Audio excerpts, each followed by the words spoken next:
It's kind of a bittersweet day here at News Talk 860 KPAM. Brooks Burford, one of the true professionals in the news business.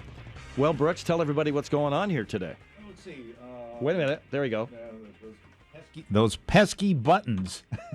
Let's see. In about 2 hours and 10 minutes, I will be retired. Wow.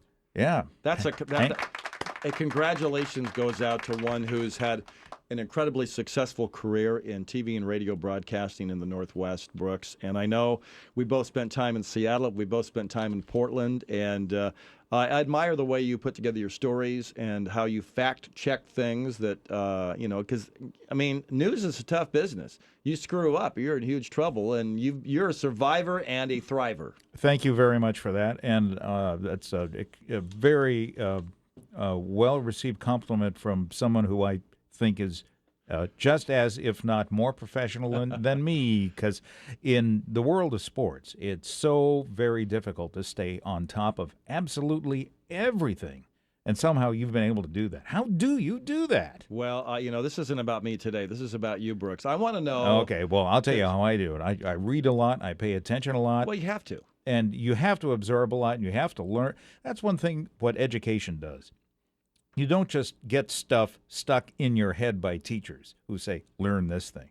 Education teaches you how to learn. So once you have left classes, the rest of your life is a continuing education. And you have to absorb, comprehend, and build on these things, and you become a much smarter person for it. I think you're right, and I think both of us also love what we do, and we have been able to adapt to technology's changes, to the Internet's changes, to the changes in this business and how people decide how to listen to us. I mean, there's different things going on. But let's talk about, as you look back on your so many years in the biz, give me three huge moments for you.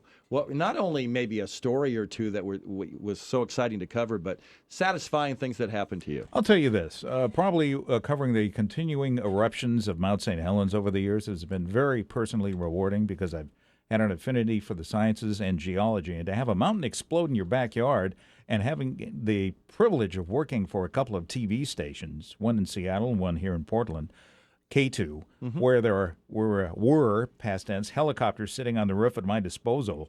Great fun.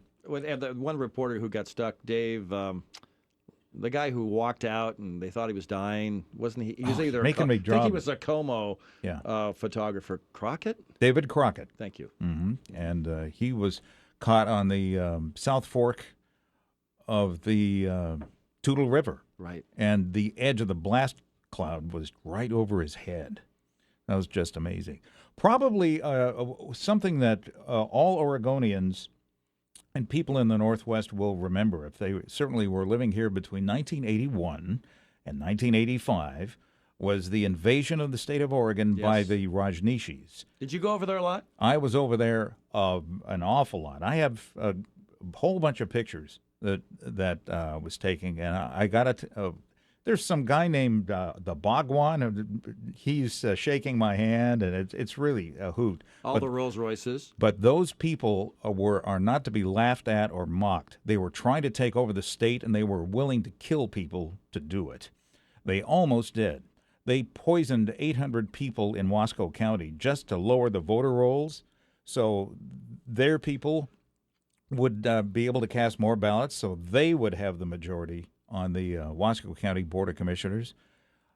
So a huge story to cover. Oh, incredible. It was a worldwide story. And after the Rajneesh Empire collapsed over there, we got 2 or 3 homeless people who had been recruited by the Rajneeshis from Philadelphia, these particular people, to come live there so they could become citizens and then vote for the people who were going to be in positions of power and responsibility in the state. And we took them to Camp Withicum, to the National Guard, because they said that they had seen weapons, and so we ran them through photographs. The Guard did, and they were able to identify French anti-tank weapons, all kinds of things. The Rajneeshis were geared up for war against the people of this state.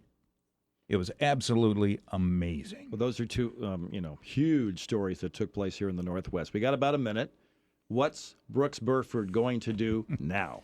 going to live life. I've been living life anyway, but I've been listening for many years to Clark Howard and Dave Ramsey, heard right here on News Talk 860 KFM. Smart man. And we're debt-free.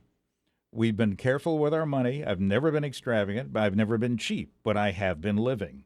And we've been living well, but we've been living correctly. So we're debt-free. House is paid for. Vehicles are paid for. Wow. We have investments. We're set. And so I'm going to be probably coming back here when the phone rings, because it will ring, because people do get sick. So you'll be available just in case. Sure, but, you know. This will be awesome to see you, but this still is a monumental day in anyone's life when they say, I'm going to say the R word, and you said it on the air, so we've got it on the air. Yeah. But I'm sure we'll see you soon. Retirement's a kick. I have my health, I have my bucks, I have my wife, I have my house, and I'm ready to go. And you've got your Triumph. Yes, I do. I have my two-wheeler all set.